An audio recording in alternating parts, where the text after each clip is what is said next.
थोड़ा सा डीले रखा ना, डीले थोड़ा सा डीले रखा, थोड़ा सा डीले देगा, डीले। हेलो आस आस डीले डीले पीको बुझे ना, हल्का सा दे दो। चलिए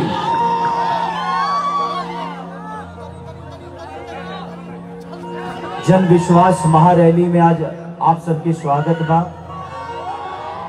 और एक परिवार के हम एगो बेटा है, बेटा होने के नाते हमार जो सहयोग वो सहयोग खातिर खड़ा बने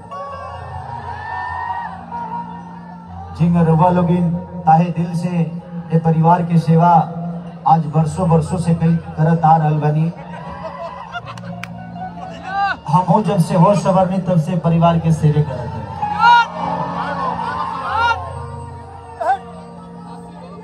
और कोशिश रही जो हमेशा हमने के बिहार की उन्नति के बात करी जा, बिहार के विकास की बात करी जा। बिहार के विकास हमने के जहाँ लौकता वो जगह हमने के वोट करी जा और कर हाथ मजबूत करी जा। और ये 17 महीना मेरे वह सबके समझ में आइए गए। तो कोशिश करिए कि आपका वोट जो होता है बहुत बेशकीमती होता है।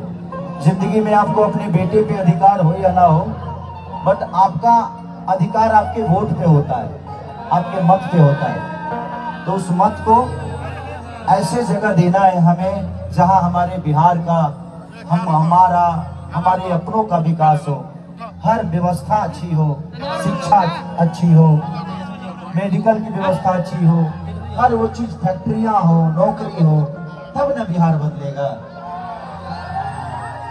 तो बिहार बदलने के लिए कुछ लोगों को बदलना पड़ेगा।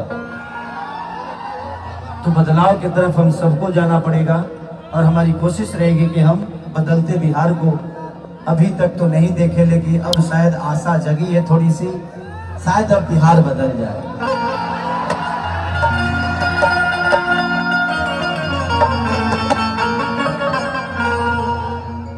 देखा लो, सबसे बड़ा चीज है हम केहू के विरोध ना करी, लेकिन जे हमारा आपन बा ओकर तारीफ जरूर करी। अपनों से एक रिश्ता है, गैरों का प्यार है मेरे ऊपर। तो कोशिश हमेशा रखिए कि किसी के विरोध नहीं करना है, बशर्ते वो गलत है उसको गलत बताइए, चाहे वो अपना हो या बुरा हो।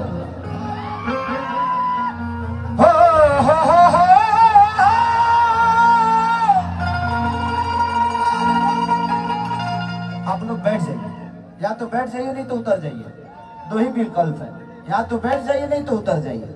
उसमें क्या होगा ना कि पीछे भी लोग हैं, साइड भी लोग हैं ना, तो उनको दिक्कत होती है। कि जय गणेश मंगल करना विघ्न हरो गणराज, एक दंत करी बलि बदना,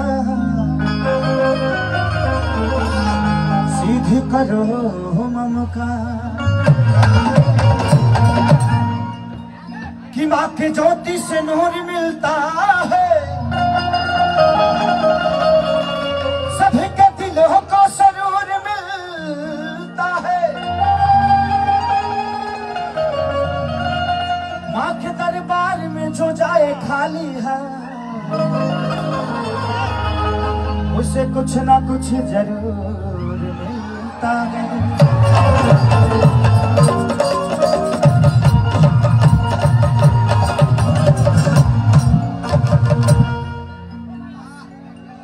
ए भाई लालू बिना चालू लेके आओ लोग। अब एक बार मेन मुद्दे पर चल जाए। हाँ, धीरे धीरे गरम हो खलो, थोड़ा थोड़ा खून में उबाल लिया वो लोग। पहले कोनो भी चीज बा पहले आगे बढ़ल जाला, तसली धइल जाला, ओकरा बाद पानी डालल जाला, तब न चाउर डालल जाला। अभी तो अभी धीरे धीरे चिंगारी आ रहल बा। I love you two.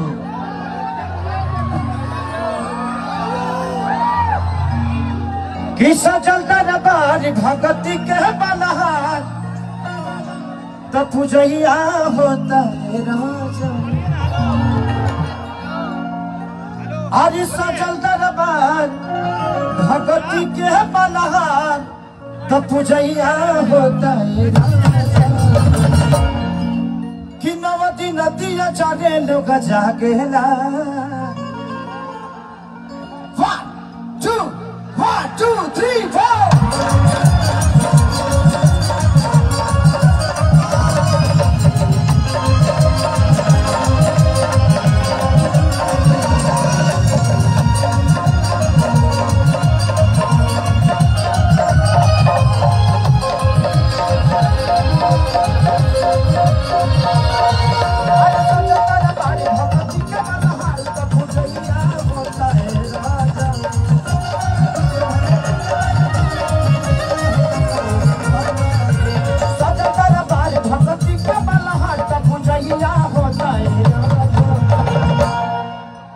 Side हो जाता नहीं वो लोग के देखे के परी हमरा थोड़ा सा भैया थोड़ा सा साइड हो जाए ना ये लोग के ना देखे ना तो हमारे घबरा जाएगी कि नवती नदिया चढ़े लोग जागेला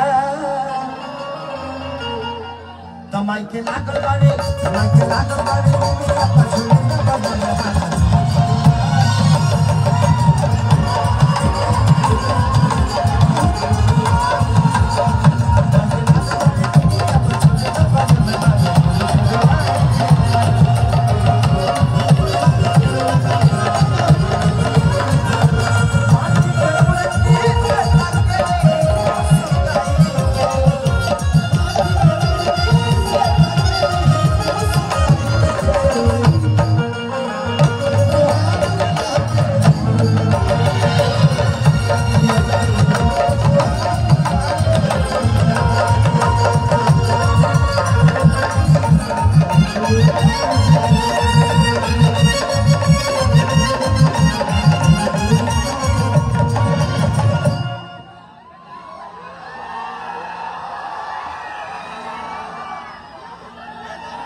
कि चढ़ते दशहरा मैया अरे यहाँ कैली घरे अरे कलश धरात बाटे घिवा के दिवा जा कि चढ़ते दशहरा कलश धरात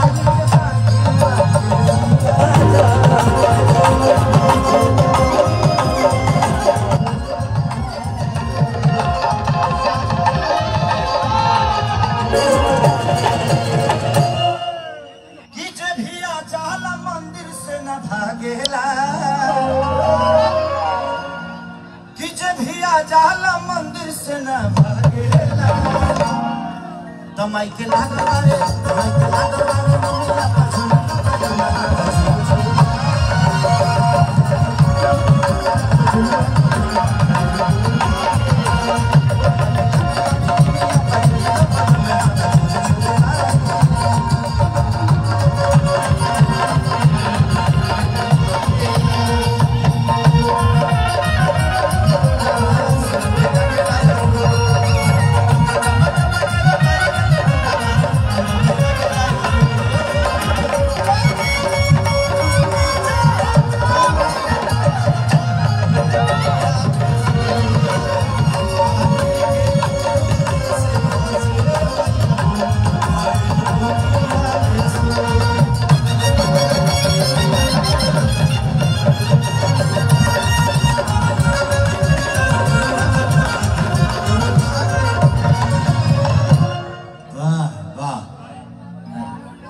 बहुत अच्छा भैया के तरफ से बहुत हजारों हजार रुपए के पुरस्कार बुढ़ारियों में हिला के गिरा देता है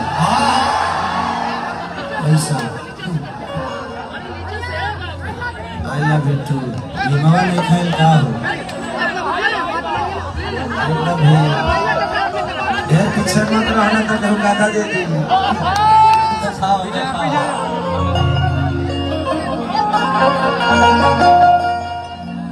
भक्त कहता भाई से कि अखिल सिखे सारिया बेदरती पूजेले अरे मैया के गीत चारों गुजे कि अखिल सीखे सारी बेदरती पूजेले मैया के गीत चारों